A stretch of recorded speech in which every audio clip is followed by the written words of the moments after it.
മനുഷ്യന്റെ മനസ്സിൽ ഏത് വിഷമം വന്നാലും ഏത് പ്രതിസന്ധി ഉണ്ടായാലും മറ്റൊന്നും പരിഹാരമായി കാണുന്നതിന്റെ മുമ്പ് നിസ്കാരത്തെ പ്രതീക്ഷിച്ചുകൊണ്ടുള്ള ഒരു ഇരുത്തമുണ്ട്.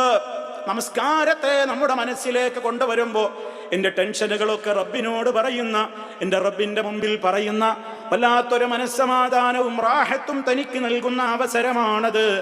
നബി സല്ലല്ലാഹു അലൈഹി വസല്ലമ പലപ്പോഴും നിസ്കാരത്തിന് ഇഖാമത്ത് വിളിക്കുന്ന നേരമായാൽ മുഅദ്ദിനായ ബിലാൽ റളിയല്ലാഹു അൻഹുവിനോട് ഈ പ്രകാരം പറയുന്നതായി ചില റിപ്പോർട്ടുകളിൽ കാണാം. യാ ബിലാൽ, യാ ബിലാൽ, ഓ ബിലാലേ, അഖിമിസ്സലാ, നിസ്കാരത്തിന് ഇഖാമത്ത് വിളിക്കൂ ബിലാലേ, അരിഹ്നാ ബിഹാ,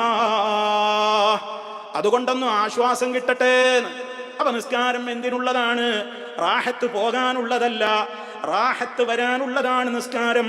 ടെൻഷൻ അകറ്റാനുള്ളതാണ് നിസ്കാരം.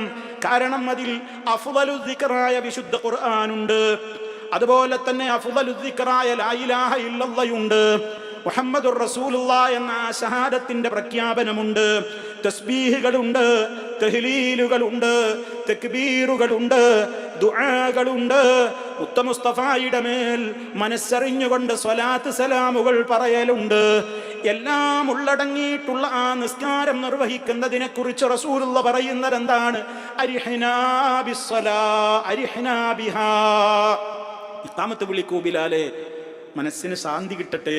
നിസ്കരിക്കുമ്പോൾ നല്ല റാഹത്താണ്, നല്ല സമാധാനമാണ്. ഏത് ടെൻഷനുണ്ടോ നിങ്ങൾ നിസ്കരിച്ചു നോക്ക്, അതിലെല്ലാം ഉണ്ട്. അത് കൃത്യമായി മനുഷ്യന്റെ മനസ്സിൽ, അവന്റെ ജീവിതത്തിൽ, അവന് അനുഭവത്തിൽ ബോധ്യമാകുന്ന കാര്യമാണ്. എന്തുകൊണ്ടാണ് അങ്ങനെ പറയുന്നത്? ആ ഹദീസ് വിശദീകരിക്കുന്നിടത്ത് പണ്ഡിതന്മാര് പറയുന്നുണ്ട്, ലിമാ ഫീഹാ, ആ നിസ്കാരത്തിൽ ഉള്ളടങ്ങിയിട്ടുണ്ട് മിൻ മുനാജാത്തില്ലാ, അല്ലാഹുവിനോടുള്ള സ്വകാര്യ സംഭാഷണമാണത്. കൈകെട്ടിയിട്ട് റബ്ബിന്റെ മുമ്പിൽ നമ്മൾ അടക്കം പറയാണ്, സ്വകാര്യം പറയാണ്, ഇഷ്ടപ്പെട്ടവനോട് നമ്മൾ കാര്യങ്ങൾ പറയാണ്.